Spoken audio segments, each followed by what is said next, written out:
Kwento sa ikalawang araw pagkatapos ng kasal.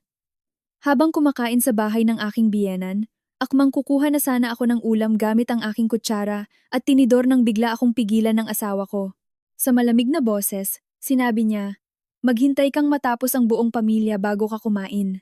Tahimik kong ibinaba ang aking mga kubyertos, tumayo, at gumawa ng isang bagay na nagpaiwan sa buong pamilya niya, pati na sa asawa ko, na nakatulala at walang kibo. Sa ikalawang araw pagkatapos ng aming kasal, doon ko lang naunawaan na ang mga sumpaan sa harap ng altar ay maganda lamang pakinggan habang nakabukas pa ang mga ilaw. Kapag patay na ang ilaw, lanta na ang mga bulaklak, at umuwi na ang mga bisita, ang lalaking kani-kanina lang ay hawak ang iyong kamay at nangangakong poprotektahan ka habang buhay, ay kayang tumalikod nang napakabilis na hindi mo na siya makikilala. At nang umagang iyon, dahil lang sa hindi pa nakasayad ang kutsara ko sa mainit na lechon kawali, malinaw kong nakita ang tunay na kulay ng pamilyang pinasok ko. Malinaw kong nakita ang asawang inakala kong biyaya ng tadhana. Kung nang araw na iyon ay tahimik kong nilunok ang panghihiya, marahil habang buhay na akong kakain lamang kapag binigyan ng permiso ng ibang tao. Ako nga pala si Maya, 26 anyos, at kakasal lang kay Kevin ng eksaktong isang araw. Noong araw ng kasal namin, lahat ay nagsasabing napakasuwerte ko. Si Kevin ay nakasuot ng puting suit, maayos ang buhok, may maamong ngiti, at sa harap ng dalawang pamilya ay lumuhod pa para ayusin ang strap ng aking sapatos. Basag ang boses niya nang sabihin niyang, "Mula ngayon, hanggat nasa tabi mo ako, hindi ko hahayaang masaktan ka kahit kaunti." Ang nanay ko na nakaupo sa upuan ng pamilya ng babae ay basang-basa na ang panyo sa pag-iyak. Ang tatay ko na kilalang tahimik na tao. Nang araw na iyon ay tinapik sa balikat si Kevin at nag-iwan ng mabigat na habilin. "Ipinagkakatiwala ko sa iyo ang anak ko. Huwag mo siyang paiiyakin." Nakayuko si Kevin at malinaw na binigkas ang bawat salita. "Pangako po, Papa. Naniwala ako. Naniwala ako hanggang sa puntong kahit noong gabi ng aming pulot gata, nakatitig pa rin ako sa singsing sa aking daliri, nag-iisip na nakahanap na talaga ako ng ibang tahanan bukod sa bahay ng aking mga magulang." Pero kinabukasan, habang malamig pa ang simoy ng hangin sa Maynila dahil sa ulan noong madaling araw, ginising ako ni Kevin ng napakaaga. Hindi pa ako tuluyang gising. Hapdi pa ang mga mata ko dahil sa maghapong pag-aasikaso ng mga bisita noong kasal hanggang hating gabi, nang hilahin na niya ang kurtina at sabihing magbihis na raw ako para pumunta sa bahay ng kanyang ina para sa aming unang almusal bilang mag-asawa. Sabi niya, 5:00 pa lang daw ng umaga, ay gising na ang mama niya para magluto. Kung hindi raw pupunta ang bagong manugang, lilitaw na wala akong galang. Nang marinig ko iyon, nagmamadali akong bumangon. Mula pagkabata, tinuruan na ako ng nanay ko na kapag naging asawa ka na, hindi ka dapat maging pabaya sa pamilya ng lalaki, lalo na sa mga unang araw. Dapat mag-ingat sa mga salita at kilos. Pumili ako ng isang simpleng kulay kremang bestida. Itinali ng mababa ang buhok ko, naglagay ng kaunting lipstick para magmukhang sariwa, at sumunod kay Kevin sa kotse. Ang bahay ng mga biyenan ko ay nasa loob ng isang malawak na eskinita sa Sampaloc. Luma na ang 3 palapag na bahay, ngunit maayos ang harapan. Pagpasok pa lang namin sa gate, ang amoy ng sinigang na baboy, lechon kawali, sinangag na maraming bawang, at daing ay naghalo-halo kaya't kumulo ng bahagya ang tiyan ko. Ang biyenan kong babae, si Tita Carmen, ay maliit na babae na palaging parang nakangiti, ngunit napakabilis ng kanyang mga mata na tila sa isang sulyap lang ay kaya na niyang sukatin kung magkano ang halaga ng taong kaharap niya. Lumabas siya mula sa kusina, hawak ang sandok, at ang bunganga ay kasing tamis ng pulot. "Nandito na pala si Maya! Halika, maupo ka!" Nagluto si Mama ng paborito ninyo para swertihin ang buong pamilya. Magalang akong bumati. "Magandang umaga po, Ma." "Magandang umaga po, Pa." Ang biyenan kong lalaki na si Mang Tomas ay nakaupo sa sala nanonood ng morning news. Pagbati ko, tumango lang siya, hindi inalis ang tingin sa TV. Ang nakababatang kapatid ni Kevin na si Bea ay nakaupo sa hapagkainan, nag-i-scroll sa kanyang cellphone, tiningnan ako ng bahagya at ngumisi. "Wow! Nakagising pala ng maaga ang ate?" Pinalampas ko ang sarkasmo sa kanyang tono at ngumiti na lang ng tipid. Nakahanda na ang mga pagkain sa gitna ng mesa. May isang bandehado ng lechon kawali na namumula at malutong, isang malaking mangkok ng sinigang na baboy, tortang talong, itlog na maalat na may kamatis, at isang platito ng toyo't kalamansi. Naisip ko sa sarili ko, kahit papaano ay nag-abala ang biyenan ko na maghanda, kaya dapat maging masaya ako, huwag hayaang sirain ng maliliit na bagay ang mood ng lahat. Ngunit nang akmang hihilahin ko na ang silya sa tabi ni Kevin, inilagay niya ang kanyang kamay sa sandalan para pigilan ako. Doon ka umupo sa kabila. Natigilan ako. Ang silyang itinuturo niya ay malapit sa pinto ng kusina, medyo nakahiwalay sa pangunahing lamesa, parang silyang idinagdag lang para may maupuan. Tiningnan ko siya, naghihintay ng paliwanag, ngunit kaswal na siyang umupo sa tabi ng kanyang ama. Ang biyenan ko ay umupo sa tapat niya, dahil iyon ang pinakamalapit sa lechon kawali, habang ako ay nasa gilid ng lamesa, sa distansyang sapat na para iparamdam sa akin na isa akong labis na tao. Sinabi ko sa sarili ko, baka ito lang talaga ang nakasanayan sa pamilya nila. Bago lang ako kaya hindi ko pa alam. Huwag masyadong mag-isip. Nagsandok ng sabaw ang biyenan ko para sa asawa niya, pagkatapos ay para kay Kevin. Sa kanya inilagay ang pinakamalaking hiwa ng karne sa plato ng kanyang anak. Nakita ito ni Bea at tumawa. Ma, ang lakas talaga ng favoritism mo kay Kuya Kevin. Tiningnan ni Tita Carmen ang anak at pabirong sinabi, "Siyempre, bagong kasal ang kuya mo, kailangan ng lakas." Tumawa silang lahat at nakitawa na rin ako kahit walang laman ang plato ko. Gutom na talaga ako. Mula kagabi hanggang ngayon, halos wala pa akong matinong kinakain. Nang sabihin ng biyenan kong, kumain na tayo, at baka lumamig, kinuha ko ang aking kutsara at tinidor at akmang kukuha ng isang maliit na piraso ng karne sa gilid ng bandehado. Ngunit bago pa man tumama ang kutsara ko sa pagkain, mabilis na humarang ang kamay ni Kevin at mahigpit na hinawakan ang aking pulso. Hindi naman ganoon kalakas ang hawak niya para masaktan ako, pero sapat iyon para matigilan ako. Tiningnan niya ako, naging malamig ang kanyang mukha, at sa mababa ngunit pantay na boses, sinabi niya, "Maghintay kang matapos si Papa, si Mama, at ako bago ka kumain." Parang hinigop ang lahat ng tunog sa loob ng kwarto.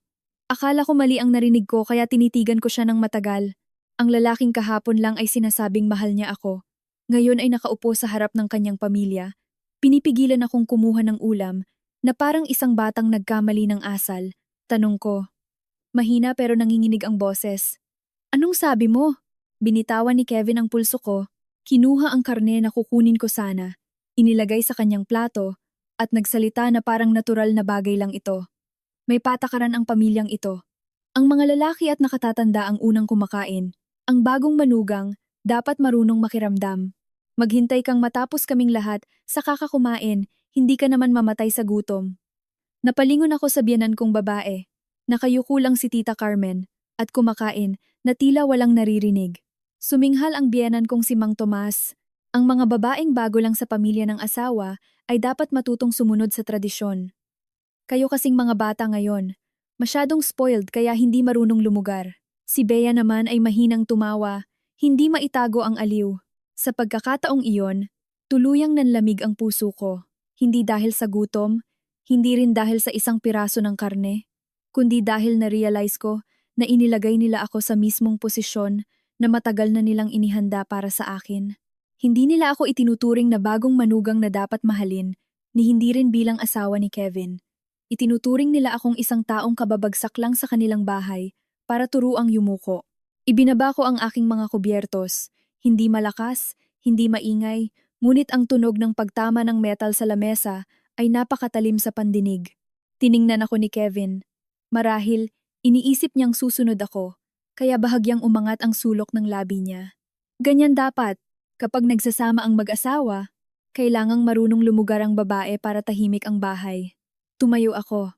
Agad na nag-angat ng tingin ang biyenan ko. "Saan ka pupunta?" Hindi ako sumagot. Dumiretso ako sa kusina. Sa ibabaw ng lababo, may natitira pang kalahating kaldero ng kanin, isang maliit na kaserola ng sinigang, ilang Tupperware ng hilaw na karne, gulay, at mga itlog. Tiningnan ko ang lahat ng ito isa-isa, at bigla na lang akong napatawa. Gusto nilang maghintay ako para kainin ang tira-tira nila. Pwes, gusto ko ring makita kung may ipagmamalaki pa ang tinatawag nilang patakaran ng pamilya kapag wala na silang makakain. Binuhat ko ang kaldero ng kanin, nakatingin sa akin ang buong pamilya na may pagtataka. Naglakad ako papunta sa malaking basurahan sa tabi ng pinto, binuksan ang takip, at ibinuhos ang buong kalahating kaldero ng kanin sa loob. Ang tunog ng pagbagsak ng kanin sa ilalim ng basurahan ay nagpatili kay Tita Carmen. Maya! Anong ginagawa mo? Bumalik ako sa kusina at sunod-sunod na kinuha ang mga hilaw na karne, itlog at gulay at inihagis ang lahat sa basurahan. Biglang tumayo si Bea, nanlalaki ang mga mata. Baliw ka ba? Hinampas ni Mang Tomas ang lamesa. Walang hiyang manugang!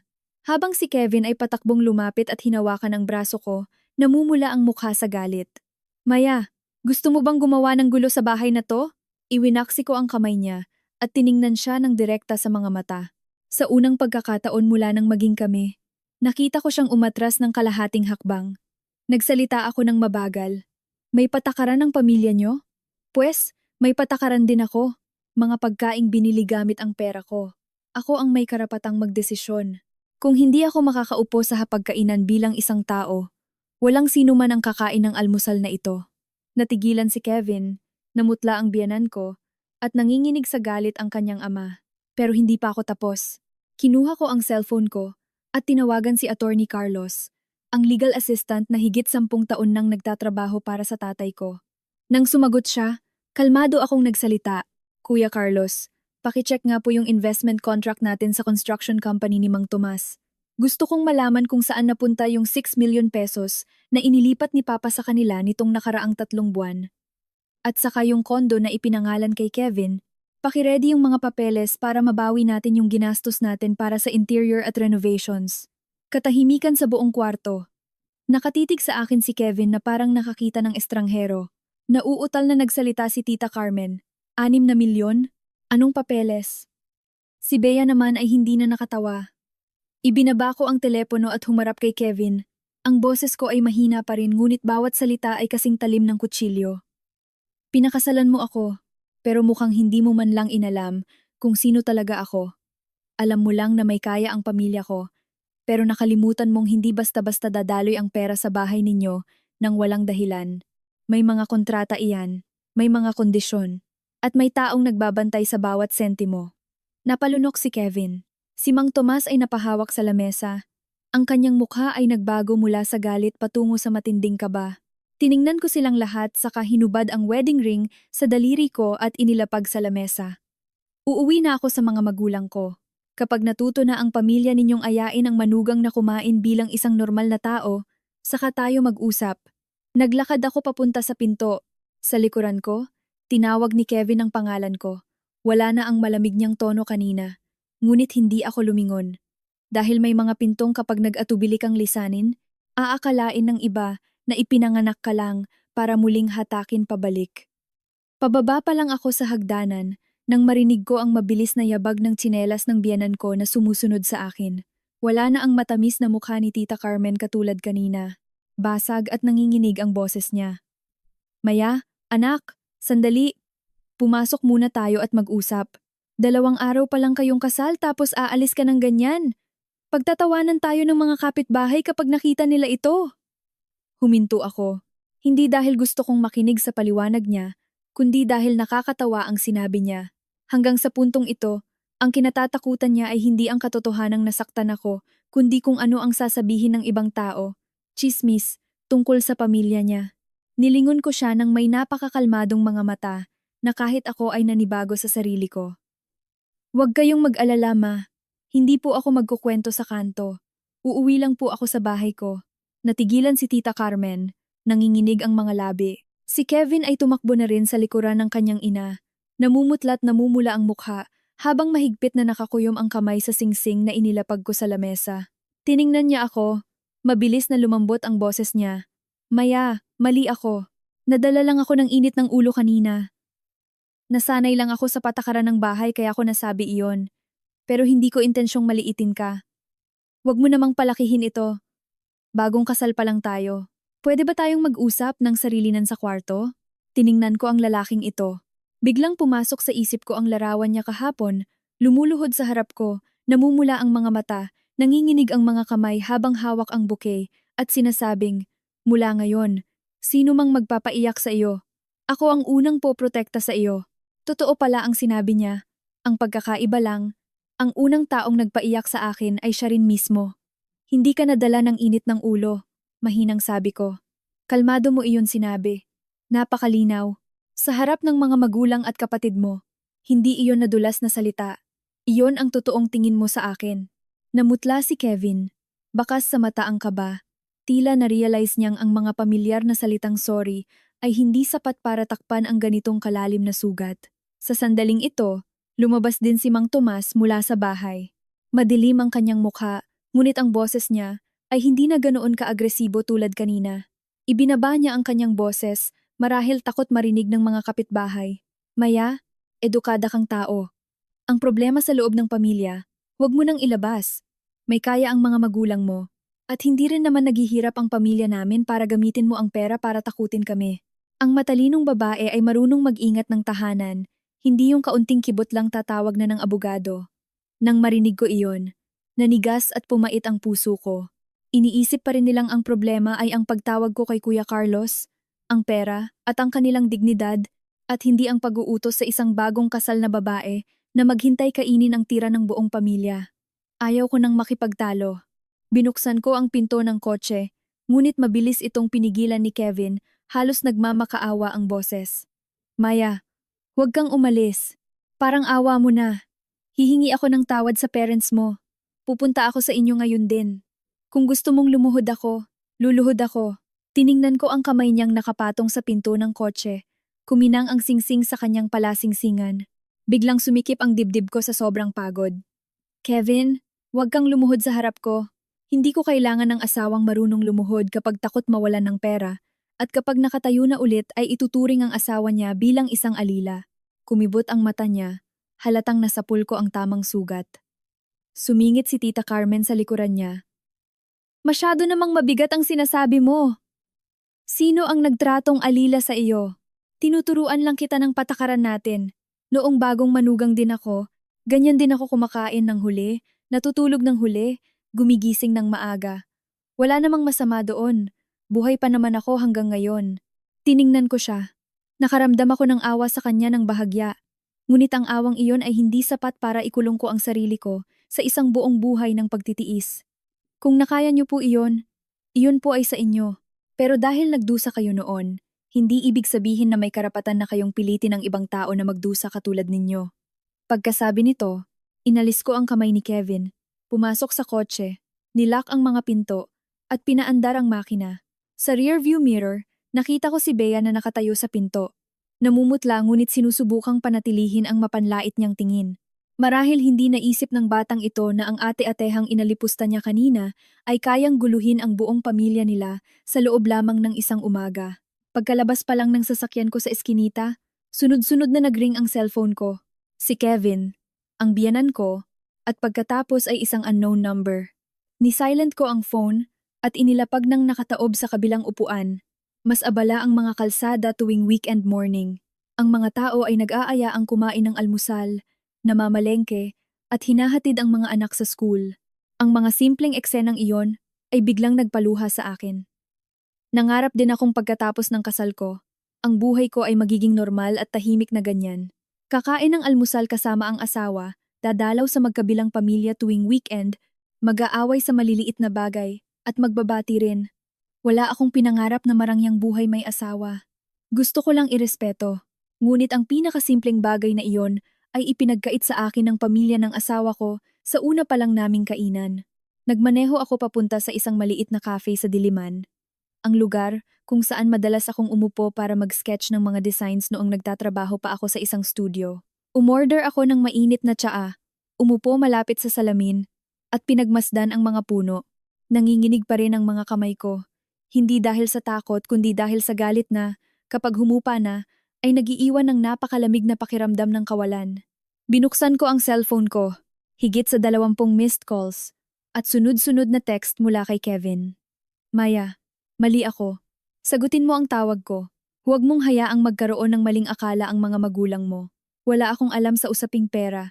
Huwag mong palakihin ang gulo. Napatigil ako sa huling pangungusap. Wala akong alam sa usaping pera. Kung wala siyang alam, bakit ang unang kinatakutan niya ay ang palakihin ko ang gulo? Eksakto sa sandaling iyon, tumawag si Attorney Carlos. Kalmado ang boses niya tulad ng dati. Maya, nasaan ka? Pwede ka bang makausap? Sagot ko. Nasa labas po ako, Kuya Carlos. Ano po iyon? Tumahimik siya sandali. Bago nagsalita, tiningnan ko na ang cash flow sa kumpanya ni Tomas. Yung 6 million pesos na ipinasok ng papa mo para raw sa pagpapagawa ng warehouse project sa Laguna. Nakasulat sa papeles na para iyon sa materyales at pasahod. Pero nasa 1.6 million lang ang ginamit ng tama. Ang natitira, inilipat sa 3 magkakaibang personal accounts. Isa sa mga accounts doon ay nakapangalan kay Kevin. Hinawakan ko ng mahigpit ang mainit na baso ng tsaa, ngunit hindi nito nagawang pawiin ang lamig sa buong katawan ko. Magkano po ang kay Kevin? 2 milyon. Narinig ko ng malinaw ang pagkabog ng puso ko. Hindi maliit na halaga ang 2 milyon, pero ang mas nagpapanlamig sa akin ay ang pagkakasangkot ni Kevin. Kaka-text lang niya na wala siyang alam. Ipinagpatuloy ni Attorney Carlos. Bumaba ang boses. May isa pa. Ang kondo na titirhan ninyo? Sabi ng pamilya ni Kevin, ay sila ang nagbayad ng down payment, pero 400,000 pesos lang iyon. Pagkatapos, ang pinakamalaking hulog ay nanggaling sa isang dummy account ng kumpanya ni Tomas. Ang pera ay tumutugma sa perang inilipat ng papa mo. Pumikit ako. Sa isip ko, lumitaw ang condo unit kung saan ako mismo ang pumili ng mga kurtina, dining table, at mga lampshade sa pag-aakalang iyon ang magiging pugad ng aming pamilya. Iyon pala, kahit ang pugad na iyon ay itinayo gamit ang panlilinlang. Kuya Carlos, itago niyo po muna ang lahat ng ebidensya. Huwag niyo po munang sabihin kina Papa. Gusto ko munang tanungin si Kevin mismo. Huminga ng malalim si Attorney Carlos.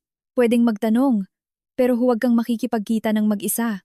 Ang taong takot mawalan ay madalas gumagawa ng mga bagay ng hindi nag-iisip.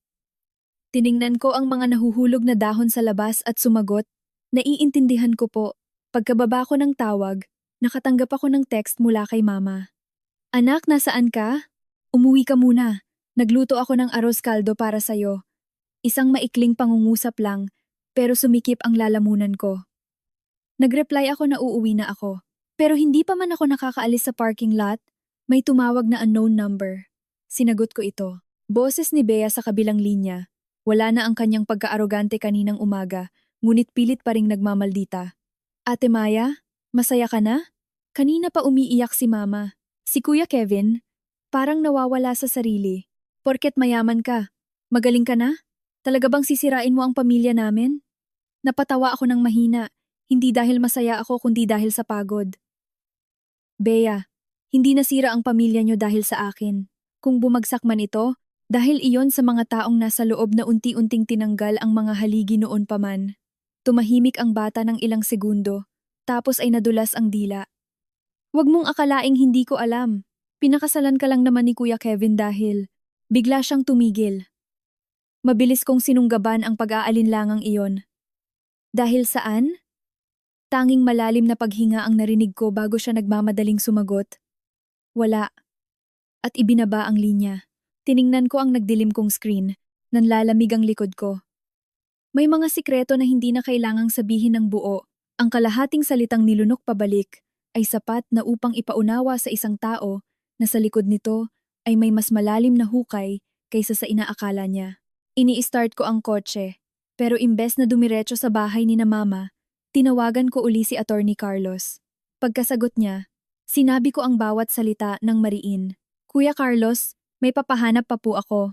Bago kami magkakilala ni Kevin, may utang ba siya kahit kanino? At may pumupuwersa ba sa pamilya nilang magbayad ng utang ngayon? Hindi nagtanong si Kuya Carlos kung bakit. Sumagot lang siya. Sige, gagawin ko agad. Ibinaba ko ang cellphone, tinitingnan ang usad-pagong na trapiko sa EDSA. Ang umaga ko pagkatapos ng kasal ay dapat sanang nagsimula sa isang mainit na almusal at tawanan sa aming bagong bahay. Ngunit ngayon, nagsimula ito sa isang hindi nakikitang sampal, isang nawawalang malaking halaga ng pera, at isang putol na pangungusap mula sa mismong kapatid ng asawa ko. Alam kong hindi pa ako pwedeng huminto. Dahil sa likod ng tinatawag nilang patakaran ng pamilya ay marahil hindi lang pagkamachismo ang naroon, kundi isang bitag na matagal nang inilatag mula pa noong araw na simulang ligawan ako ni Kevin. Nagmaneho ako pauwi sa bahay ng aking mga magulang na may kakaibang pakiramdam. Hindi na ako umiiyak, hindi na rin nanginginig, tulad noong kapaalis ko lang sa bahay ng mga biyenan ko. Parang may isang tali sa loob ko na nahatak ng napakahigpit, na isang maling galaw na lang ay mapapatid na. Kakabukas pa lang ng gate sa subdivision namin sa Quezon City, nakita ko na ang nanay ko na naghihintay sa garahe. Nakasuot pa rin siya ng simpleng pambahay. Magulo ang pagkakapusod ng buhok, nakahawak sa pamunas, ngunit mapula ang mga mata, na parang umiyak na bago pa man niya ako makita. Pagkababa ko ng kotse, bago pa ako makapagsalita, niyakap na ako ni Mama ng napakahigpit kaya't naririnig ko ang bilis ng tibok ng puso niya. Pumasok ka muna anak. Huwag kang magpaambon. Isang simpleng pangungusap lang, pero muntik nang magiba ang lahat ng pader sa puso ko. Ngunit sa pagkakataong ito, kinagat ko ang labi ko para magpigil, dahil alam kong kung iiyak ako ngayon, mas masasaktan si Mama kaysa sa akin. Ang tatay ko ay nakaupo sa sala. Sa harap niya ay may umuusok na kape at isang manipis na folder ng mga dokumento. Si Papa Eduardo ay isang taong umasenso mula sa pagiging kontraktor ng mga construction materials. Isang taong hindi masalita, pero mabilis kumilos. Mahal ang mga anak, ngunit hindi sanay magpakita ng lambing sa salita. Pagpasok ko, tiningnan niya ako mula ulo hanggang paa, at tumigil ang paningin niya sa aking pulso kung saan wala na ang aking wedding ring. Pagkatapos, ibinaba niya ang tasa ng kape niya. Maupo ka anak. Umupo ako sa tapat niya. Inilapag ni Mama sa harap ko ang isang mangkok ng mainit na arroz caldo. Sinusubukang magsalita sa normal na boses. Kumain ka muna kahit ilang subo lang para mainitan ang tiyan mo. Saka na natin pag-usapan ang problema. Hawak ko ang kutsara pero hindi ako makakain. Nakita ito ni Papa kaya hindi na niya ako pinilit. Itinulak niya ang folder palapit sa akin. Kakapadala lang niya ni Carlos. Hindi tatanungin ni Papa kung ano ang desisyon mo, pero kailangan mong malaman kung saan ka talaga nakatayo ngayon. Binuksan ko ang folder. Ang mga numero, mga bank transfer receipts, at malalamig na banknotes ay lumitaw sa aking paningin. 6 milyon pesos para sa proyekto, 1.6 milyon para sa materyales, 2 milyon ipinasok sa account ni Kevin. Ang natitira ay ipinasa sa account ng isang taong nagngangalang Dante, isang pangalan na ngayon ko lang narinig. Sa ibaba nito ay may kopya ng isang promissory note. Ang umutang ay si Kevin at ang nagpautang ay isang sindikato ng pautang, Loan Shark, mula sa Cavite. Ang interes ay napakataas na halos mabulunan ako sa pagbasa pa lang. Bigla akong nag-angat ng tingin. Alam niyo na po ito dati, Papa? Hindi iniwasan ni Papa ang tingin ko. Alam kong may problema ang pamilya niya, pero wala akong malinaw na ebidensya hanggang ngayon. Sinabihan na kita noon, masyadong magaling magsalita si Kevin. Ang mga taong ganyan, maraming itinatago, pero noon, naniniwala ka sa kanya at ayaw kong gawing investigasyon ng inyong pag-iibigan. Mahigpit kong hinawakan ang gilid ng papel. Kung ganon, bakit po kayo nagbigay ng pera sa kanila? Tahimik muna si Papa, bago dahan-dahang sumagot, dahil gusto kong makita kung paano nila gagamitin ang pera. Ang mga matinong tao, kapag tinulungan, mag-iisip kung paano gagamitin iyon para makabawi ng maayos. Ang mga sakim, kapag nakakita ng pera, kusa nilang ipapakita ang tunay nilang kulay. Ang 6 milyon na iyon, hindi ko iyon itinapon lang. Isa iyong PC. Naalala mo pa ba ang kontrata? Ang pera para sa project ay dapat gamitin lang doon. Kapag may maling nagastos kahit isang sentimo, kailangan nilang ibalik ng buo kasama ang danyos perhuwisyo. Tiningnan ko ang tatay ko. Puno ng sakit, pero biglang nagising sa katotohanan. Iyon pala, ang lalaking ito na buong buhay na nakipaglaban sa negosyo ay hindi kailanman naloko. Ako lang. Dahil sa pag-ibig, dahil sa tiwala, at dahil sa pagnanais na bumuo ng isang normal na pamilya, ang nagbulag-bulagan sa napakalinaw na mga senyales. Umupo si Mama sa tabi ko at marahang hinawakan ang balikat ko. Maya, ayaw ni Papa na masaktan ka, pero hindi rin namin pwedeng angkinin ang buhay mo para sa iyo. Ngayon, kailangan mong maging kalmado. Huwag mong hayaang pangunahan ka ng emosyon at kontrolin ka ng pamilyang iyon. Tumango ako, pero biglang sumikip ang dibdib ko nang maalala ko ang putol na sinabi ni Bea. Ma, Pa. Pana, sa tingin ko, hindi lang ako pinakasalan ni Kevin dahil gusto niya ako. Baka sa simula pa lang, alam na nila kung sino tayo. Hawak ni Papa ang tasa ng kape. Dumilim ang kanyang mga mata. Pinapaimbestigahan ko na rin yan. Eksakto sa sandaling iyon, tumunog ang doorbell. Hindi ito isang magalang na pagpindot, kundi sunod-sunod at nagmamadaling tunog, na tila nawawalan na ng pasensya ang nasa labas ng gate. Nagulat si Mama at napatayo, samantalang si Papa ay sumulyap lang sa CCTV camera feed sa kanyang phone. Sa screen ay nakita namin si Kevin. Nakatayo siya sa gate. Lukot ang polo, magulo ang buhok, mapula ang mga mata. Sa likuran niya ay sina Tita Carmen at Mang Tomas. Mas mabilis silang dumating kaysa sa inaasahan ko. Ibinaba ni Papa ang phone niya, malamig ang boses. Papasukin ninyo sila. Tiningnan siya ni Mama nang may pag-aalala. Sigurado ka ba, Eduardo? Sagot ni Papa. Hindi natin matatakasan ang problema sa pagtatago. Tamang-tama ang pagdating nila, mabuti nang marinig natin ang sasabihin nila. Ilang minuto ang lumipas. Pumasok ang tatlo sa aming sala. Pagkakita pa lang sa akin ni Kevin, akmang tatakbo siya palapit sa akin, ngunit isang sulyap lang mula sa tatay ko ay agad siyang natigilan. Ibang-iba na si Tita Carmen sa ipinakita niya kaninang umaga. Wala na ang kanyang kayabangan. Pagkapasok niya, ay agad niyang hinawakan ang kamay ng nanay ko. Umiiyak ang boses niya. Kumare, pasensya na. May kasalanan ang pamilya namin kay Maya. Ang nangyari kaninang umaga ay isang misunderstanding lang. Ang tanga-tanga talaga ni Kevin magsalita, pero totoong mahal namin si Maya. Dahan-dahan ngunit mariing binawi ni Mama ang kanyang kamay. Maupo po muna kayo, Carmen. Kung mahal ninyo o hindi, hayaan nating ang mga pangyayari ang magsalita. Madilim ang mukha ni Mang Tomas, pero dahil alam niyang nasa loob siya ng pamamahay namin, pilit niyang pinakalma ang boses niya. Pareng Eduardo, bata pa sila. Mga matatanda tayo kaya payuhan na lang natin sila. Imbes na palakihin ang gulo. Ang pera para sa negosyo ay isang bagay, ang kasal ng mga bata ay ibang bagay. Hindi dapat pinaghahalo. Tumawa ng mahina si Papa, isang tawa na nagpalamig sa buong kwarto. Ang galing mo talagang magsalita, Tomas. Nung kinailangan nyo ng pera ng pamilya ko para isalba ang kumpanya nyo, tinawag nyo kaming balae. Nung inutusan nyo ang anak kong kumain ng tira-tira ninyo, tinawag nyo itong patakaran ng pamilya. Pero ngayon na tinatanong ko kung saan napunta ang pera ko, sasabihin mong hindi dapat pinaghahalo ang negosyo at kasal? Ang galing mong pumili kung ano lang ang pabor sa'yo. Namutla si Mang Tomas. Agad na lumuhod si Kevin sa gitna ng sala. Nakayuko ang ulo. Ma, patawarin niyo po ako. Maya, sorry. Mali ako. Talagang mali ako. Ang nangyari kaninang umaga. Gusto ko lang magmayabang sa harap ng parents ko.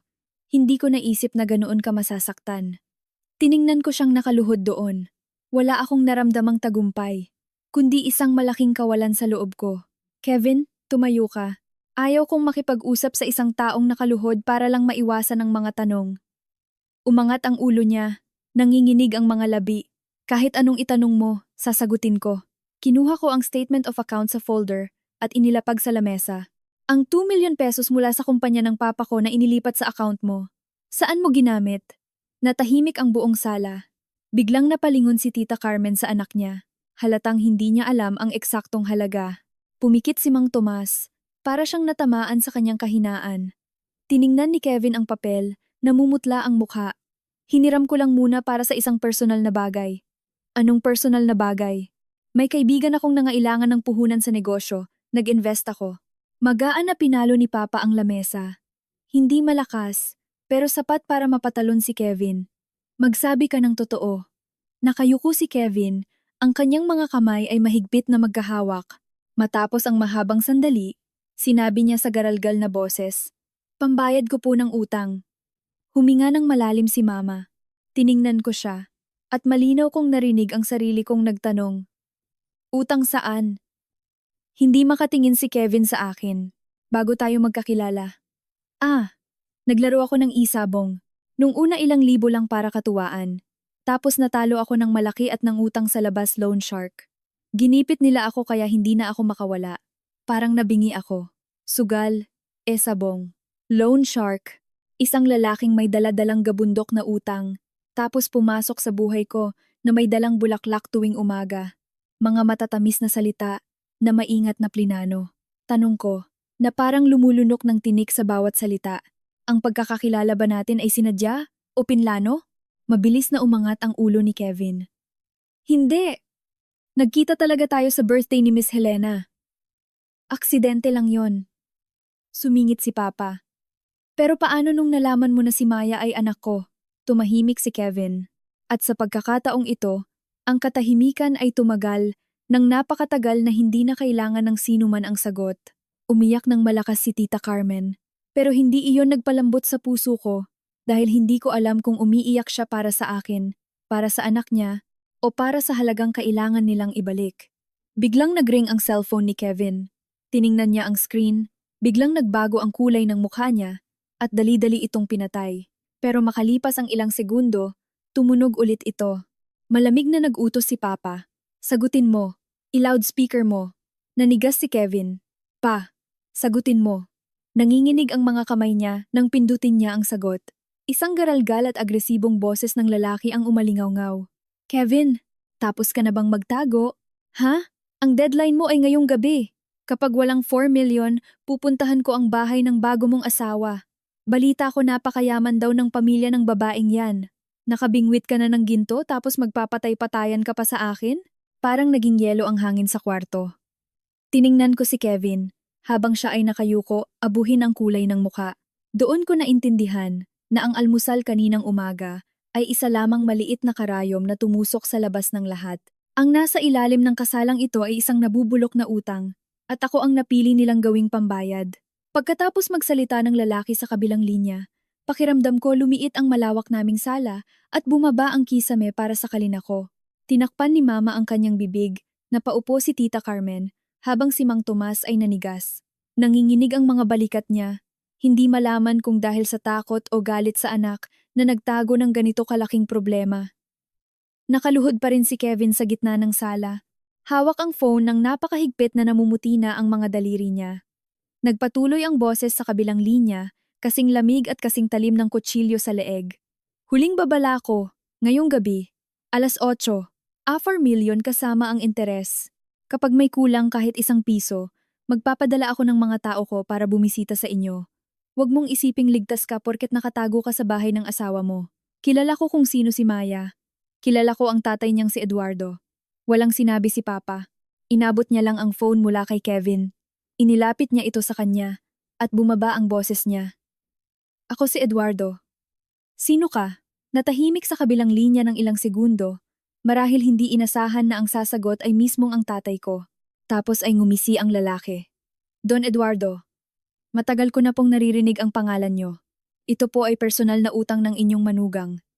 Nananiningil lang kami base sa batas ng kalsada. Dahan-dahang sumagot si Papa. Sa bahay ko, batas ng republika lang ang sinusunod ko. Kung gusto mong maningil ng utang, dalhin mo ang mga legal na dokumento at kausapin mo ang abogado ko. Pero subukan mong gambalain ang pamilya ko. Sinisiguro ko sa'yo, hindi ka na magkakaroon ng pagkakataong tumawag pang muli. Matapos magsalita, pinatay ni Papa ang tawag. Inilapag ang cellphone sa lamesa na parang isang maruming bagay. Umangat ang ulo ni Kevin, puno ng panlulumo ang mga mata. Pa, wag niyo po siyang galitin! Hindi po siya ordinaryong tao. Si Franco po siya, nagpapautang sa Cavite. Siya po ay, tumahimik ka. Isang salita lang mula kay Papa at agad siyang natahimik. Tiningnan ko ang lalaking ito. Ang lalaking kahapon lang ay ipinagmamalaki ako sa harap ng marami bilang asawa niya. Ngayon ay nakaluhod sa sahig ng aking mga magulang, takot na wala nang naiwang kahit anong dignidad. Hindi ako nakaramdam ng awa, kundi matinding panlalamig. Dahil kung hindi tumawag si Franco sa tamang pagkakataon, marahil ay patuloy niya akong kukulitin at ipapaliwanag na nadulas lang siya kanina, na mahal niya ako, at puro misunderstanding lang ang lahat. Tanong ko. Mahina pero malinaw. Kevin, magkano ba talaga ang utang mo? Yumuko siya ng todo.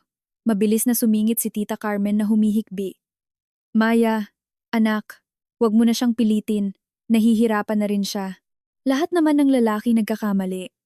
Ngayong mag-asawa na kayo, tulungan mo naman sana ang asawa mong makalagpas dito. Nilingon ko siya. Ma, tinatawag niyo po akong asawa at pamilya kapag kailangan kong magbayad ng utang niya. Pero kapag kakain na, kailangan kong maghintay na matapos kayong lahat bago ako pwedeng kumain. Patas po ba iyon? Nabulunan si Tita Carmen. Tumulo ang mga luha pero wala siyang nasabing sagot. Doon pa lang inamin ni Kevin, habang nanginginig. Noong una, 1 million lang. Tapos nagpatong-patong ang interes. Umutang ako sa isa para ipambayad sa kabila. Ngayon, baka nasa 4 million na. Natawa ako ng pagak. Baka? Kahit ang utang mo, hindi mo alam ang eksaktong halaga? Napahawak siya sa kanyang ulo. Hindi ko na kayang kwentahin. Tuwing nag-iisip ako, parang mababaliw ako. Naisip ko, pagkatapos ng kasal, gagawa ako ng paraan para makaikot. Sabi ni Papa, kapag nag-invest pa ng dagdag ang pamilya mo sa bagong project niya, magiging ayos ang lahat. Babayaran ko unti-unti, tapos magsisimula ako ulit. Wala akong intensyong idamay ka, Maya. Pangako. Ngumisi si Papa. Wala kang intensyong idamay siya. Pero gagamitin mo ang pera ng pamilya namin para takpan ang hukay ng utang mo. Tomas, ang galing mong magpalaki ng anak. Namula ang mukha ni Mang Tomas. Sa unang pagkakataon, ay nawalan ng pasensya. Parang Eduardo. Inaamin kong mali ang pamilya ko. Pero masyado naman yatang mabigat ang mga salita mo. Bata pa si Kevin, padalos-dalos. Ako na ama niya. Alangan namang hayaan ko siyang mamatay nang hindi tinutulungan. Akala ko, ngayong magbalain na tayo, normal lang magtulungan kapag may problema. Tiningnan siya ni Papa ng diretso sa mata. Sa sobrang talim ng tingin ni Papa, kinailangang umiwas ni Tomas. Ang pagtutulungan ay kapag nagsasabi ka ng totoo.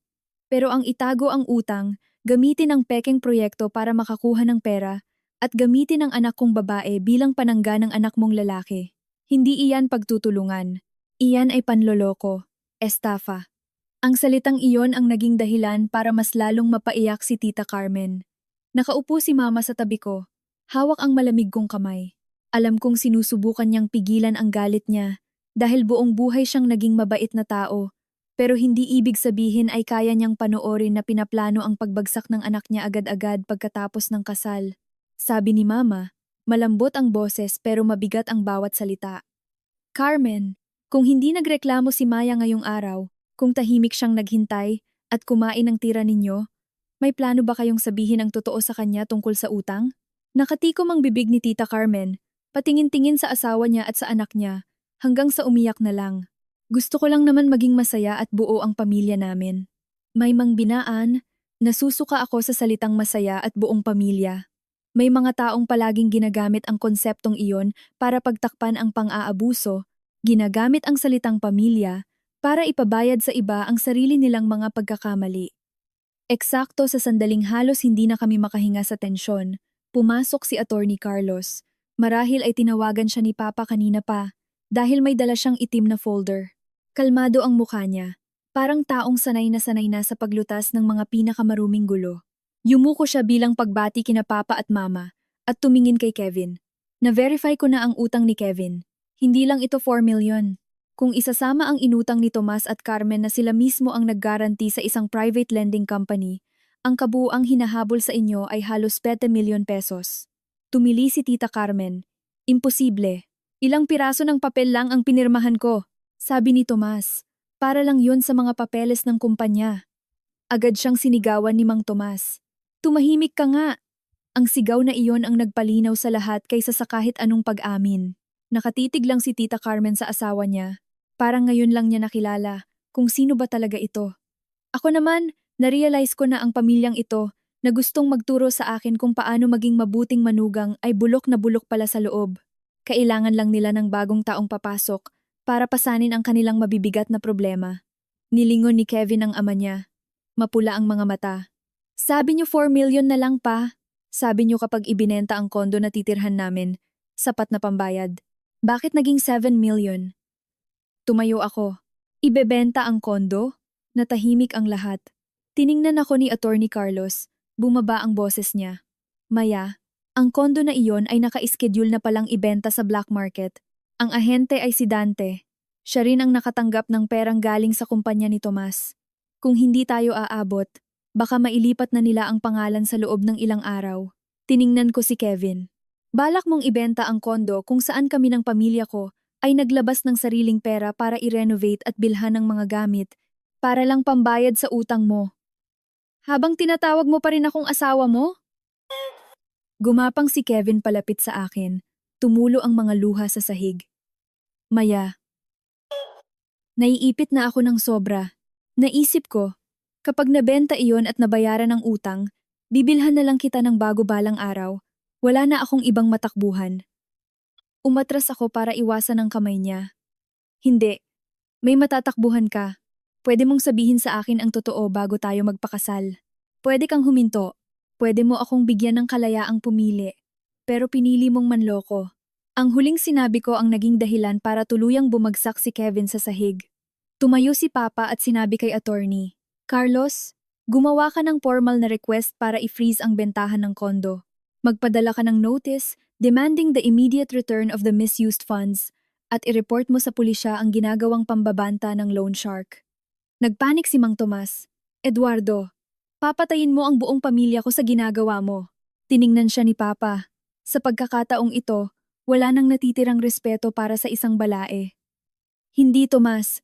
Inilaligtas ko lang ang anak ko sa hukay na kayo mismo ang humukay. Nang marinig ito, agad na napaangat ang ulo ni Kevin at gumapang para hawakan ang binti ko. Maya, huwag. Parang awa mo na. Kapag tinuloy ng papa mo yan, mawawala ang lahat sa akin. Hahanapin ako ni na Franco kahit ang papa ko masisira din. Patawarin mo ako kahit isang beses lang. Alang-alang na lang sa pagmamahal natin sa isa't isa dati. Tiningnan ko siya. Masakit sa puso, pero ang mga mata ko ay hindi na lumambot. Kevin, ang taong minahal ko ay yung taong nagbigay sa akin ng payong sa gitna ng malakas na ulan. Yung taong alam na allergic ako sa sibuyas. Yung taong nagpuyat hanggang 2:00 ng madaling araw para lang tulungan ako sa mga design ko. Ang taong nakayakap ngayon sa binti ko ay isang taong balak ibenta ang bahay natin para magbayad ng utang, tapos inutusan pa akong kumain ng tira-tira ng pamilya niya. Paano mo nasabing mahal kita? Nanigas siya. Eksakto sa sandaling iyon, umilaw ang screen ng cellphone ko. Isang text message mula kay Bea. Isang pangungusap lang, pero nagpanlamig sa likod ko. Ate Maya, kung gusto mong malaman kung kailan at paano ka talaga tinarget ni Kuya Kevin, magkita tayo sa paresan sa kanto mamayang gabi. Huwag mong ipaalam kina Papa at Mama. Tinitigan ko ang text message ni Bea nang napakatagal. Sa sobrang tagal ay inakala ni Kevin na lumalambot na ang puso ko sa pagmamakaawa niya. Nakakapit pa rin siya sa laylayan ng bestida ko, paos na tinawag muli ang pangalan ko, Maya. Inilayo ko ang binti ko. Hindi malakas, pero sapat para maintindihan niya na hindi na ako nakatayo sa lugar na pwede niya nalang hawakan kung kailan niya gusto. Pinatay ko ang screen ng cellphone ko at humarap kay Papa. Medyo masama ang pakiramdam ko pa. Aakyat muna ako sa kwarto ko. Tiningnan ako ni Papa. May dumaang hinala sa kanyang mga mata. Ngunit hindi siya nagtanong sa harap ng pamilya ni Kevin. Tumango siya. Sige, magpahinga ka na. Ako na ang bahala rito. Akmang susunod si Mama pero hinawakan ko ang kamay niya. Ma, samahan niyo na muna si Papa rito. Gusto ko lang munang humiga sandali. Alam kong kung susunod si Mama, hindi ko maitatago ang text message na iyon. At sa pagkakataong ito, kailangan kong marinig si Bea. Kailangan kong malaman kung saan talaga nagsimula ang bitag na ito. Hindi para iligtas si Kevin, kundi para iligtas ang sarili ko mula sa mga bagay na hindi ko pa nakikita. Pumasok ako sa kwarto, inilak ang pinto, isinara ang kurtina, at binasa muli ang text. Huminto ang daliri ko sa screen bago ako nag-type. 8:00 ng gabi. Pupunta akong mag-isa. Pero kapag niloloko mo lang ako, Bea, huwag mo akong sisisihin. Halos agad-agad na nag-reply si Bea. Hindi kita niloloko. Natatakot na ako. Ang 3 huling salita na iyon ang mas nagbigay ng kaba sa akin kaysa sa tawag ng loan shark kanina. Dahil ang isang tulad ni Bea na kaninang umaga lang ay nanlilibak sa akin, ngayon ay sinasabing natatakot siya siguradong hindi lang dahil napagalitan siya sa loob ng bahay. Sa ibaba, dinig ko pa rin ang putol-putol na pag-uusap. Minsan, naririnig ko ang pag-iyak ni Tita Carmen. Minsan ang mariing boses ni Mang Tomas. Tapos ay ang mababa pero matapang na boses ni Papa. Hindi ako bumaba. Umupo ako sa gilid ng kama. Tiningnan ang aking wedding gown na maayos pang nakasabit sa loob ng glass cabinet simula nang iuwi ito kahapon. Bigla itong naging parang ebidensya ng isang krimen kaysa isang napakagandang puting alaala. Sa ilalim ng mga patong ng tela nito ay may isang katotohanan na sobrang dumi na hindi ko na alam kung paano ko nagawang ngumiti habang sinusuot ito. Kinagabihan, kumatok si Attorney Carlos sa pinto ng kwarto ko. Hindi siya pumasok, nagsalita lang siya mula sa labas. Maya, alam kong may pupuntahan ka. Pero mula ngayon, kahit saan ka magpunta, kailangang alam ko. Binuksan ko ang pinto. Tiningnan ang lalaking may uban na sa buhok, na laging kalmado katulad dati. Nabasa niyo po yung text message ko, Kuya Carlos? Hindi siya tumanggi. Hindi ko binasa, pero nakita ko ang reaksyon mo nung natanggap mo yon. Ang taong nasa trabaho ko, sanay nang bumasa ng mga ganyang pagkakataon. Tahimik ako ng ilang segundo bago ko ibinigay sa kanya ang phone para mabasa niya. Pagkatapos basahin, hindi niya ako pinigilan. Nagtanong lang siya, "Gusto mong pumunta?" Kailangan ko pong pumunta para malaman ko ang totoo. Kung maghihintay pa tayo na sila mismo ang magsabi, ang maririnig lang natin ay yung parte na pabor sa kanila. Tumango si Attorney Carlos. "Sige, puntahan mo. Pero nasa malapit lang ako. Hindi ako lalabas. Maliban na lang kung may mangyari. I-on mo ang voice recorder sa phone mo, ilagay mo sa bulsa ng jacket mo, at huwag mong ilalapag sa lamesa." Tiningnan ko siya. Nakaramdam ako ng pasasalamat. "Huwag niyo po munang sabihin kina Papa." Sagot niya. "Sasabihin ko lang pagkatapos kitang maiuwi ng ligtas. Pero Maya, tandaan mo, minsan dumarating ang katotohanan hindi para masaktan ka lalo, kundi para hindi ka na patuloy na masaktan ng mga maling tao at sa maling lugar." Nang gabing iyon, umaambon sa Maynila. Nakasuot ako ng maitim na jacket, sapatos, at itinali ko ang buhok ko. Bandang 7, 45 ng gabi, idinrive ako ni Kuya Carlos malapit sa eskinita papunta sa bahay ni na Kevin, tapos ay pumarada siya mga 30 metro ang layo mula sa paresan. Ang tindahan ay nasa ilalim ng isang matandang puno ng mangga. Ang dilaw na ilaw nito ay medyo malabo. May ilang matatandang lalaking umiinom ng kape at naglalaro ng chess sa ilalim ng bubong na yero, at paminsan-minsan ay may dumadaang tricycle na nag-iiwan ng ilaw sa basang kalsada. Nakatambay na si Bea sa isang lamesa sa sulok. Nakasombrero siya, nakababa ang face mask hanggang sa baba, at mahigpit na hawak ang baso ng sagot gulaman na parabang may aagaw nito. Pagkakita niya sa akin, agad siyang tumayo at nagpalingalinga. "Mag-isa ka lang ba talaga, ate?" Umupo ako sa tapat niya. Kalmado ang boses ko. "Kung may sasabihin ka, sabihin mo na. Wala akong masyadong oras."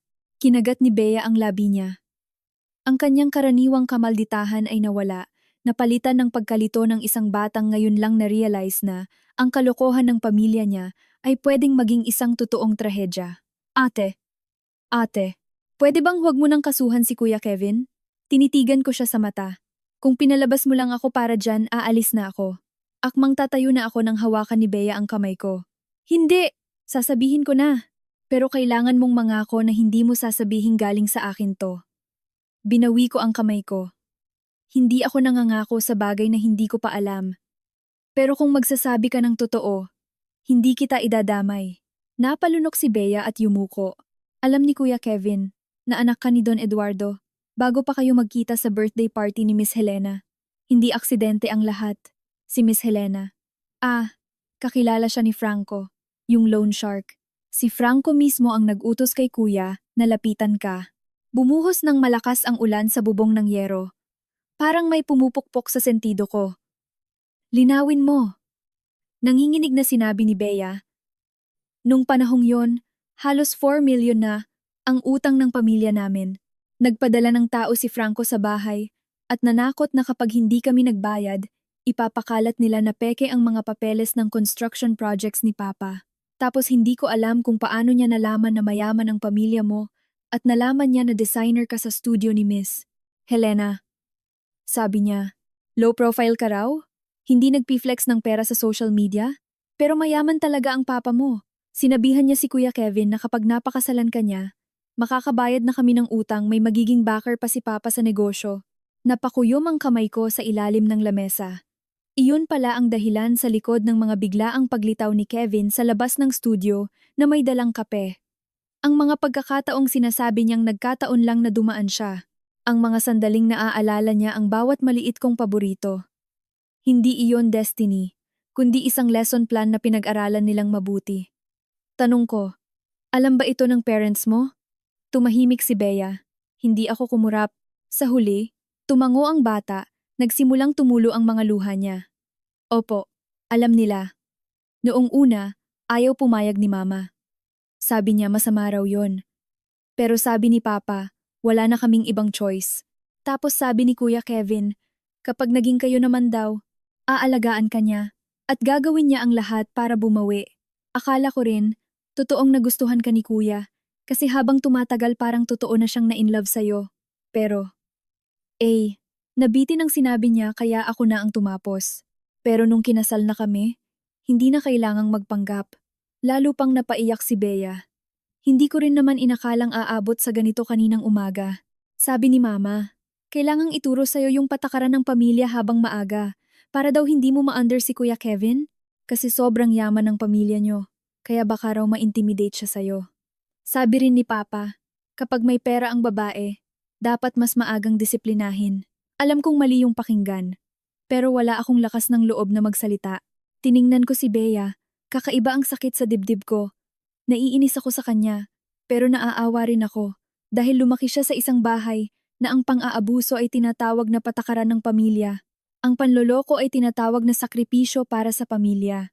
At ang mga babae, tinuturuang magtiis o makisama sa pang-aabuso. Bakit mo sinasabi sa akin ito ngayon? Pinunasan ni Bea ang kanyang mga luha. Ang boses niya ay sobrang hina na halos matabunan na ng ulan. Kasi ngayong hapon, narinig kong kausap ni Papa si Franco. Sabi ni Papa, kung masyadong matigas ang pamilya ninyo, ipapanakot daw nila sa'yo na may mangyayaring masama sa inyo para umatras si Don Eduardo. Natatakot ako na gawin nila talaga yon. Ayaw kong may masaktan, ate. Ayaw kong may mamatay dahil sa amin.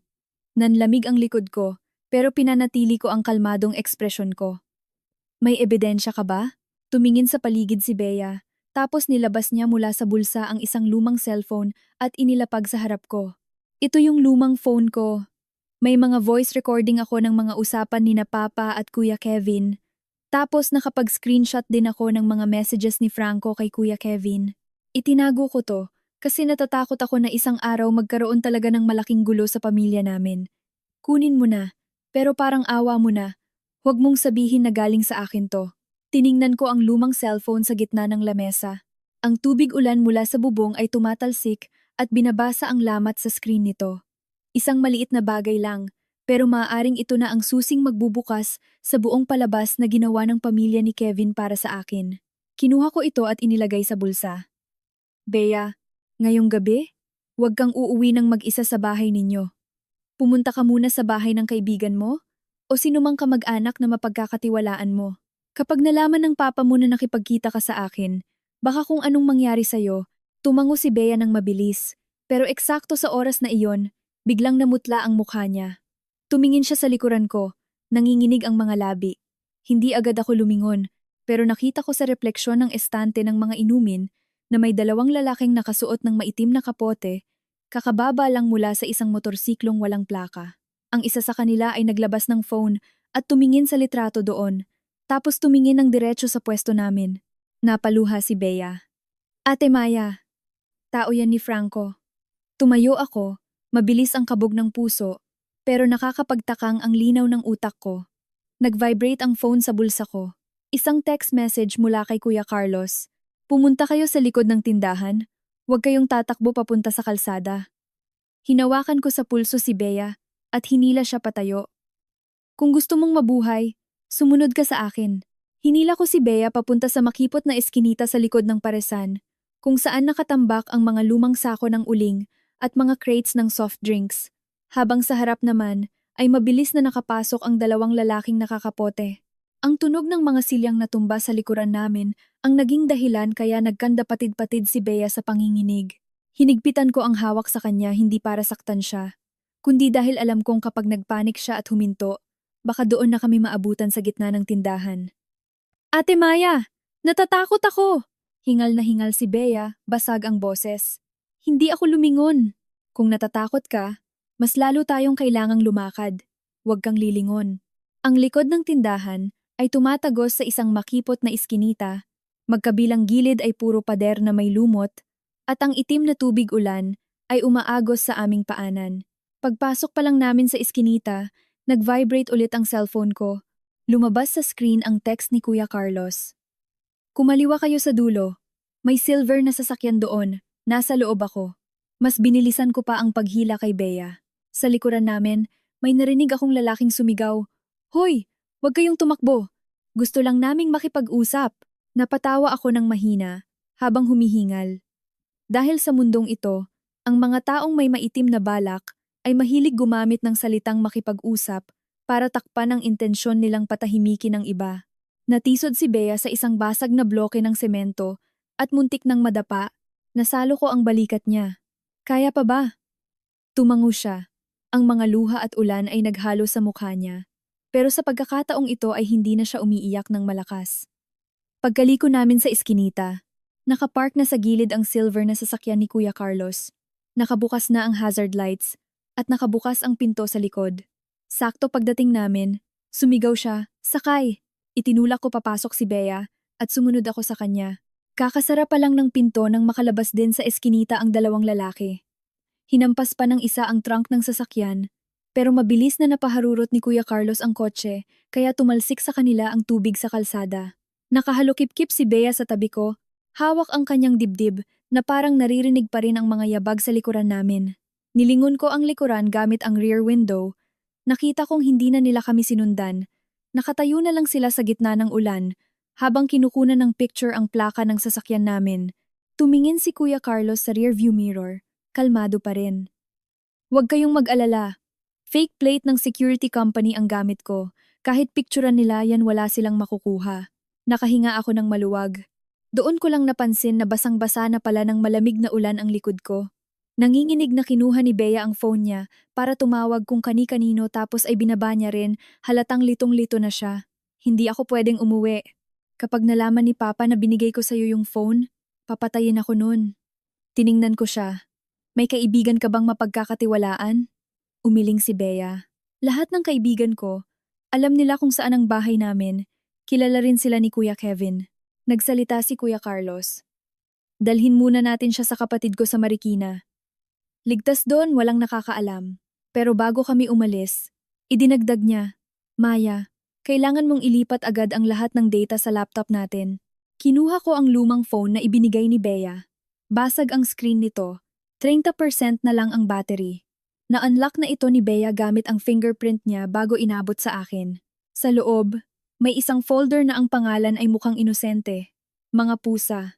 Pero sa loob nito ay may 12-dosenang voice recordings, screenshots ng messages, IOU, promissory notes, at may isang video pa na pasikretong kinunan sa hagdan ng bahay nila Kevin.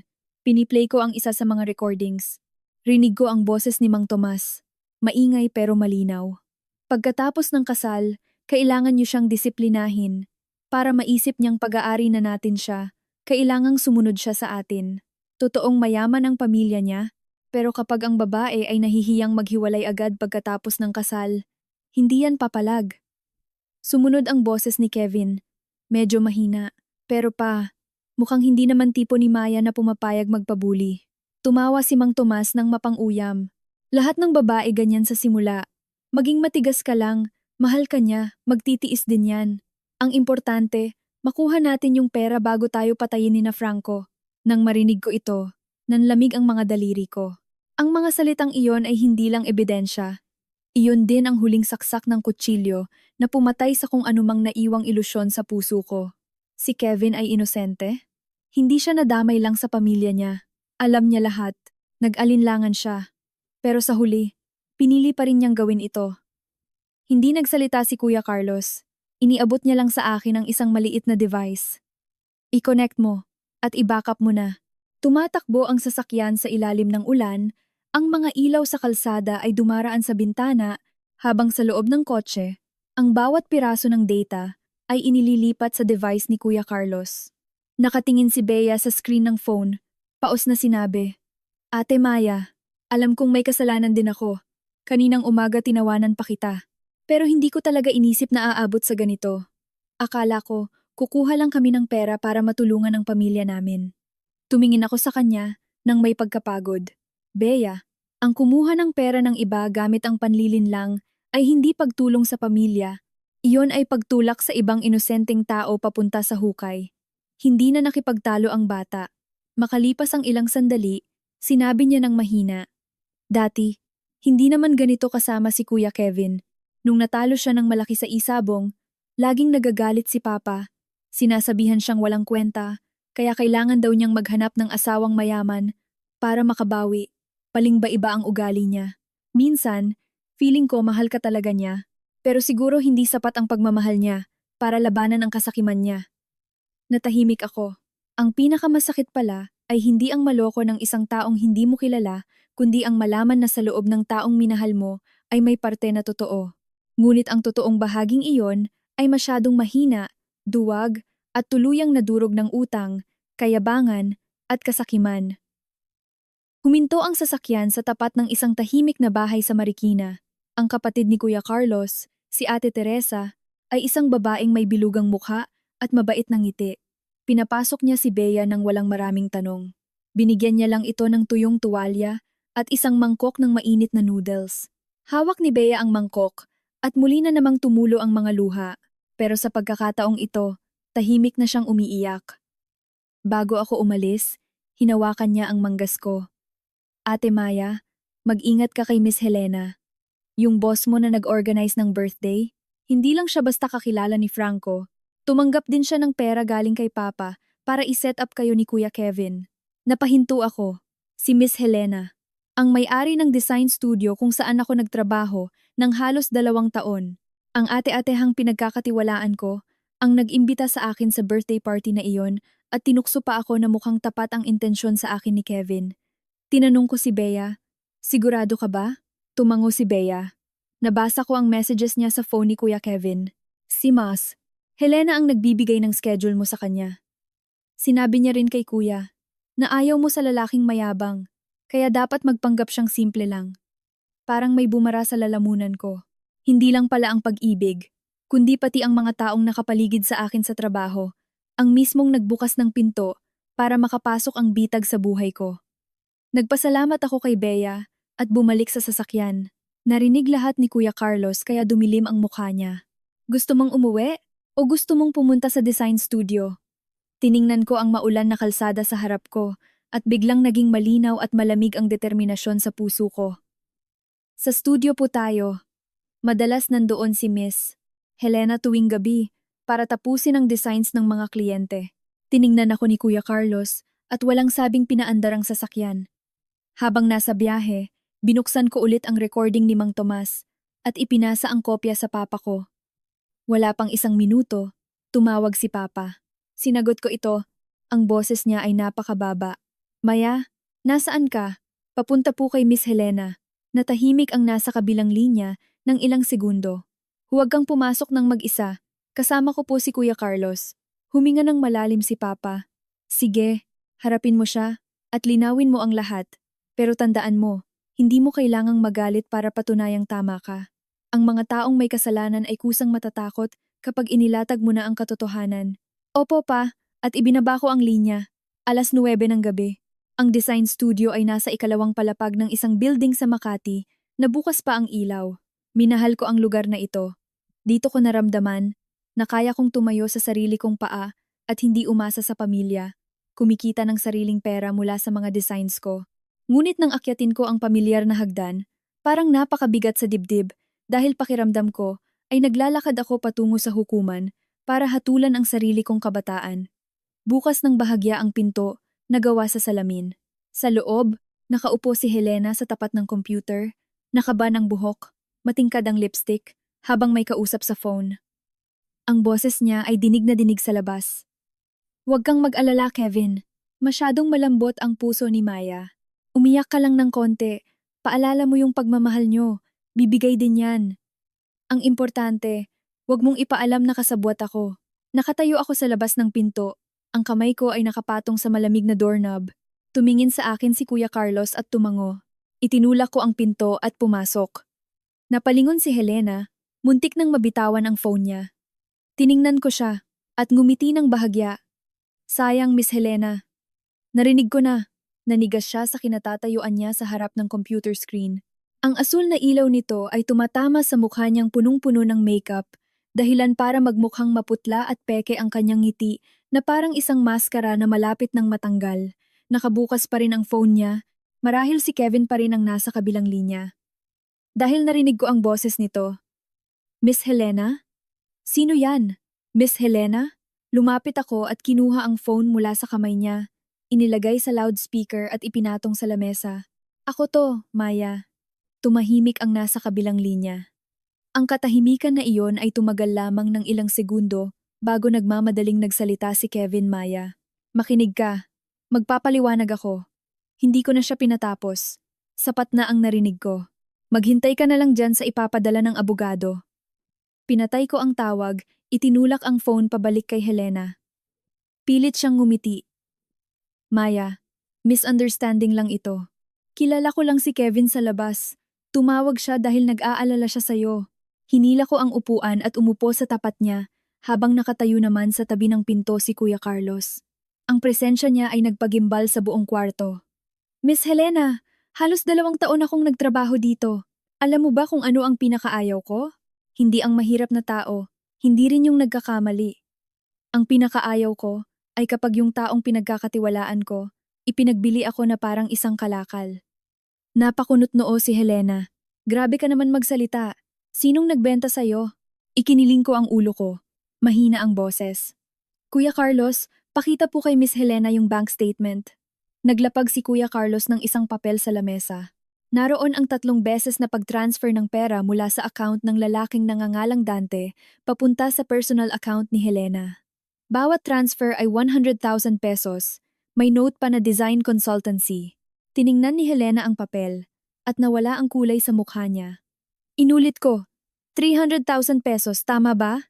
300,000 pesos para ibigay mo sa kanila ang schedule ko, gumawa ng peking birthday party, at tumayo lang sa gilid habang pumapalakpak na pinapanood akong mahulog sa bitag na kasal. Biglang nagalit si Helena, marahil dahil alam niyang hindi na siya makakapagtago pa. Huwag kang umarte na parang napakalinis at napakakawawa mo. Ipinanganak kang mayaman. Kung gusto mo, pwede kang magtayo ng sarili mong studio. Kapag ayaw mo, pwede kang umuwi sa mansion ninyo at maging senyorita. Ako? Nagtayo ako ng studio na to, pero baon ako sa utang. Hindi nagbabayad ang mga kliyente, naniningil ng sweldo ang mga empleyado, at tinataasan ako ng upa ng landlord. May nagpakiusap lang sa akin na ireto sa'yo ang isang lalaki. Wala naman akong pinilit na magpakasal kayo. Tiningnan ko siya. Wala na akong nararamdamang galit, kundi matinding pandidiri. Pinakilala mo sa akin ang isang lalaking baon sa utang sa sugal at hinahabol ng mga sindikato bilang mabuting lalaki? Umiwas ng tingin si Helena, nakatikom ang labi. Nung una, hindi ko alam na ganun kalaki ang utang niya. Akala ko naghihirap lang sila. Bukod pa doon, gwapo si Kevin at marunong mag-alaga ng babae. Malay ko ba, baka mag-click kayo. Mamahalin ka niya, matutulungan siya ng pamilya mo. Anong mali doon? Natawa ako. Ang mali doon, ginamit mo ang tiwala ko para pagkakitaan. Ang mali doon, alam mo ang kalahati ng katotohanan, pero nanahimik ka dahil nakikinabang ka. Ang mali doon, kahit ngayong gabing pumutok na ang lahat ng gulo, kinakausap mo pa rin si Kevin para sabihang ituloy ang acting niya. Natahimik ang buong studio. Rinig na rinig ang ulan sa labas. Nakayuko si Helena habang nilalamukos ang laylayan ng damit niya. Wala na ang kanyang tapang at kayabangan. Pero hindi ako naaawa. Dahil hindi pwedeng porket nasa laylayan ka na, ay pwede mo nang hilahin ng ibang tao para lang maligtas ka. Tumayo ako at naglakad papunta sa dati kong table. Naroon pa rin ang ilang mga sketch na hindi ko pa tapos, isang tasa ng mga colored pens, at ilang swatches ng tela. Dati, madalas akong nag-overtime dito. Naisip ko noon, nabubuhay ako dahil sa sarili kong kakayahan, at hindi dahil sa apelyido ko. Alam ito ni Helena kaya mas nakakatakot siya, dahil inatake niya ako kung saan ako pinakamahinang maghinala. Hinugot ko ang personal hard drive ko mula sa computer, at itinabi ang mga notebook ko sa bag. Nang makita ito ni Helena, nagpanik siya. Maya, aalis ka talaga? Ngayon pa lang tayo may malalaking projects. Kapag iniwan mo ko ngayon, mamamatay ako. Nilingon ko siya. Noong tinanggap mo yung pera kapalit ng impormasyon ko, sana, inisip mo na ang araw na ito. Ibalik mo yung kinuha mo, at bayaran mo ang kasalanan mo. Huwag mong palakihin ito, please. Huwag mong sabihin sa mga kliyente. May pamilya pa ako, may mga empleyado. Tiningnan ko siya sandali bago sumagot. Ang mga empleyado mo ay walang kasalanan. Ite-turn over ko ang mga files ko sa kanila bukas. Pero sa mga kliyente, kapag nagtanong sila kung bakit ako aalis, sasabihin ko sa kanila ang eksaktong katotohanan hanggang sa sakop ng dapat nilang malaman. Hindi ako magdaragdag, pero hindi rin kita pagtatakpan. Humikbi si Helena. Maya, nakikiusap ako. Hindi ko talaga inakalang aabot sa ganitong kalala. Natukso lang talaga ako. Mahinang sagot ko. Ang konting tukso mo ay muntik ng sumira ng buong buhay ko. Lumapit si Kuya Carlos. Miss, Helena, magpapadala kami ng demand letter requiring you to surrender all text messages and transaction history related to Kevin, Tomas, Dante at Franco. Kung makikipagtulungan ka, babawasan natin ang kaso mo. Pero kapag nagbura ka ng data o kinontak mo sila, iba na ang pupuntahan ng usapan na ito. Namutla si Helena at mabilis na tumango. Ngunit eksakto sa sandaling iyon, may sunod-sunod na yabag sa labas ng studio. Isang anino ang lumitaw sa frosted glass ng pinto. Tumingin ako kay Kuya Carlos at mabilis niya akong sinenyasan na umatras. Bumukas ng malakas ang pinto. Pumasok si Kevin, basang-basa ng ulan, namumula ang mga mata at humihingal na parang tumakbo ng malayo. Tiningnan niya ako, tapos si Helena, tapos ang mga papeles sa lamesa. Bumagsak ang mukha niya. Helena, di ba sabi mo sa akin maaayos mo ito? Sa isang pangungusap lang na iyon, lahat ng natitirang palusot ni Helena ay tuluyang namatay. Tiningnan ko si Kevin. Pakiramdam ko ngayon, pareho siyang nakakainis at nakakaawa. Tamang-tama ang dating mo. Gusto ko sanang itanong, mula pa noong unang araw nating pagkikita, gaano karaming impormasyon na ang binili mo tungkol sa akin? Nanginginig si Kevin, pero ngayon hindi na siya lumuhod. Marahil sa harap ni Helena, pinilit niyang ibalik ang konting pride bilang lalaki.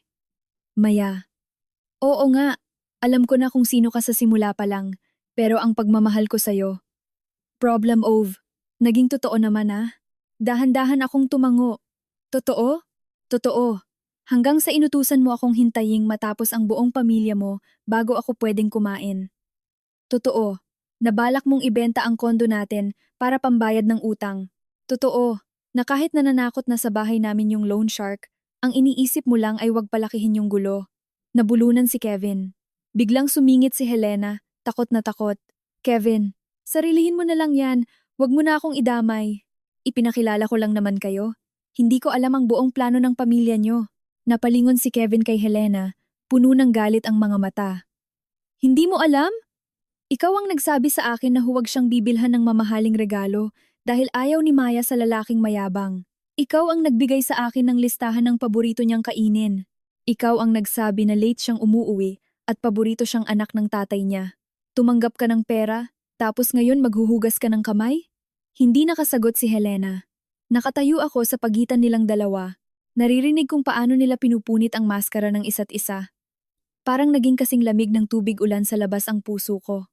Pag magkakasabwat pala sila at nakikinabang, tinatawag nilang pamilya, kaibigan o kasangga ang isa't isa.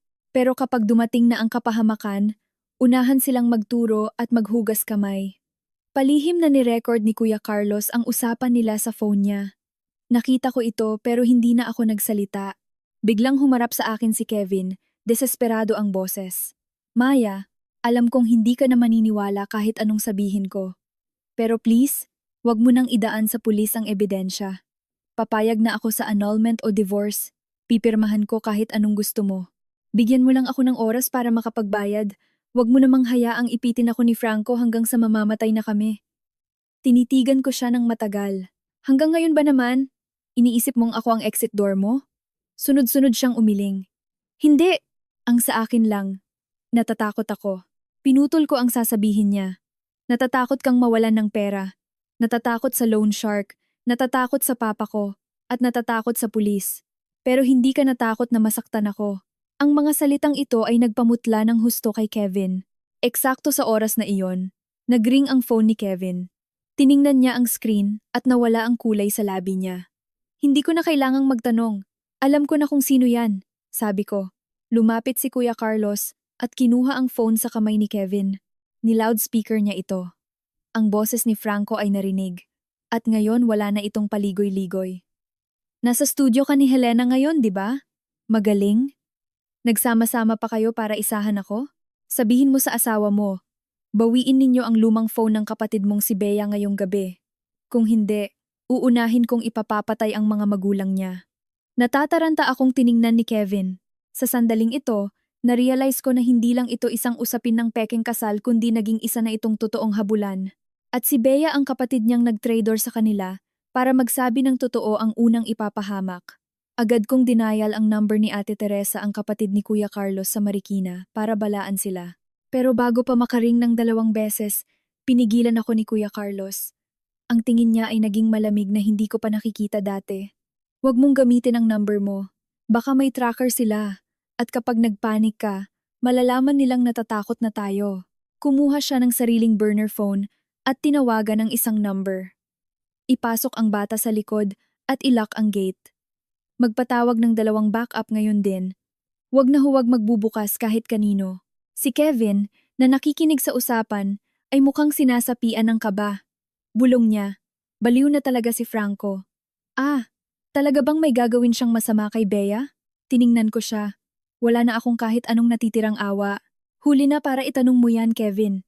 Yung taong yan ay tinawagan ng tatay ko at ngayon alam pa niya na binigay ni Bea ang phone sa akin. Ibig sabihin, hinayaan mo nang papasukin ang isang aswang sa loob ng pamilya mo at umiikot lang siya sa inyo. Nakayuko si Kevin. Nakatayo lang din si Helena. Walang kulay ang mukha.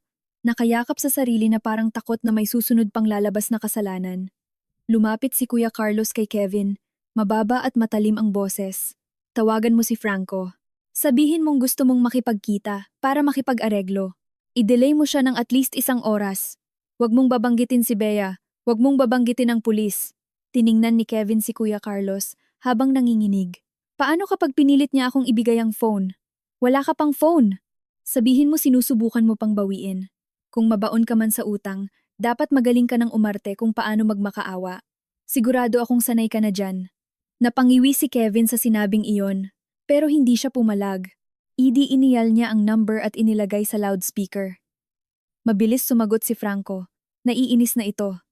Ano na naman, Kevin? Huminga si Kevin ng malalim at ginawa ang boses niyang kaawa-awa. Boss Franco, please, kumalma ka. Wala pa sa akin yung phone ni Bea kasi itinago niya ng maayos pero alam ko kung nasaan. Bigyan mo ako ng 1 oras. Ibibigay ko sa'yo pati yung promissory note. May paraan pa ako para makakuha ng pera sa pamilya ng asawa ko. Pero kapag ginalaw mo si Bea o ang biyenan ko, tapos mag-report sila sa pulis, parehas na tayong mawawalan. Pera ang kailangan mo at hindi sakit ng ulo, tama ba? Tahimik sa kabilang linya. Aminin ko man o hindi, magaling talagang magsalita si Kevin at kaya niyang basahin ang kahinaan ng kalaban. Pagkaraan ng ilang segundo, bumaba ang boses ni Franco. 45 minutes. Magkita tayo sa Valenzuela. Sa likod ng lumang warehouse. Mag-isa ka lang. Kapag may nakita akong kahina-hinala, alam mo na ang mangyayari. Namatay ang linya. Na-save na ni Kuya Carlos ang recording at tinawagan ng papa ko. Eduardo, lumalala ang sitwasyon papunta sa organized threat. In-advise ko nang i-coordinate ito sa CIDG at NBI. Malinaw na narinig ko ang boses ni Papa. Gawin mo, pero iuwi mo muna si Maya. Agad akong sumingit. Hindi ako uuwi. Tumingin sa akin si Kuya Carlos, tapos natahimik si Papa sa kabilang linya. Alam kong mukhang matigas ang ulo ko, pero hindi pwedeng laging umiikot ang lahat sa akin. Tapos uupo lang ako sa bahay para maghintay ng balita. Hindi ko po isusuong ang sarili ko sa panganib, pero kailangan kong naroon para magamit nila ang mukha ko bilang ebidensya at para i-confront sila kung kailangan.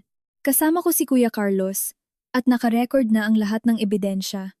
Kung bigla akong mawawala, baka magbago ng kwento si Kevin, magbura si Helena ng files, at matarget nila lalo si Bea. Ayaw ko nang may madamay pa na iba dahil sa akin. Huminga ng malalim si Papa. Basta huwag kang bababa ng sasakyan. Sundin mo ang utos nila. Opo pa, umalis kami sa studio. Si Helena ay inutusang maiwan at i-turn over ang lahat ng files sa computer at phone niya para ma-backup ni Kuya Carlos. Samantalang si Kevin ay isinakay sa isa pang kotse na galing sa mga tao ni Papa para hindi siya makapagpadala ng sikretong message. Pagdating namin sa Valenzuela, palihim na gumalaw ang mga tauhan mula sa pulisya. Wala pang ilang oras, nakarating sa lugar ang itim na SUV ni Franco. Habang nasa loob ng sasakyan, nakita kong nagtatangkang tumakas sina Franco nang makitang may mga pulis sa paligid. Ngunit naging mabilis ang CIDG at hinuli sila.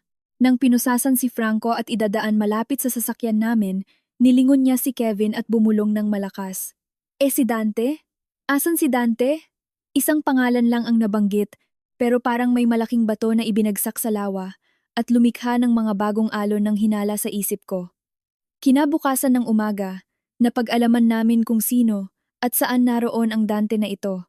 Tinawagan kami ni Kuya Carlos. Maya, yung ahente sa kondo, si Dante, kinansela niya ang flight niya pa probinsya kagabi. Mukhang inihahanda niya na ang peking deed of sale at pumunta sa isang notary public sa Quezon City kasama si Tomas. Nang makarating kami sa opisina ng notary public, nadatnan namin si Mang Tomas na may hawak na folder. Nang makita niya si Kevin na napilitang sumama sa amin, ay nagulat siya. Kasama din namin si Kuya Carlos at dalawang investigador na nakasibilyan. Lumapit ako sa kanila. Ako po si Maya, ang legal na asawa ni Kevin. Nais ko pong itigil ninyo ang proseso ng paglipat ng titulo ng kondo na ito dahil peke ang mga pirma ko dyan. Napatigil ang abogadong magnonotaryo. Nataranta si Dante.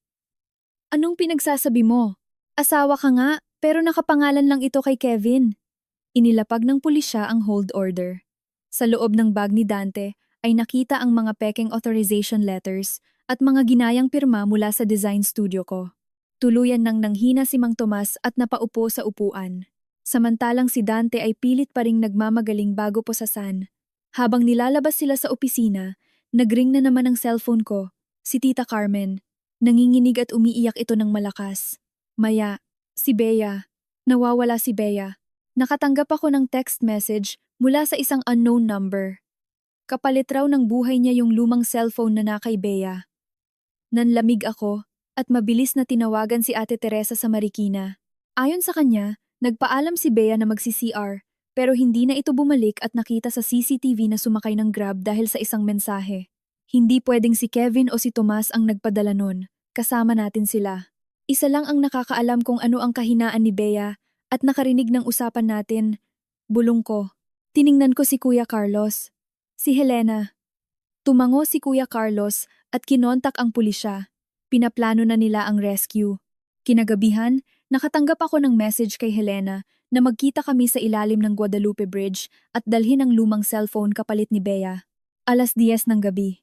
Nasa loob ako ng isang unmarked police vehicle kasama si Kuya Carlos. Ang ulan ay tumigil, pero malamig ang hangin mula sa Ilog Pasig.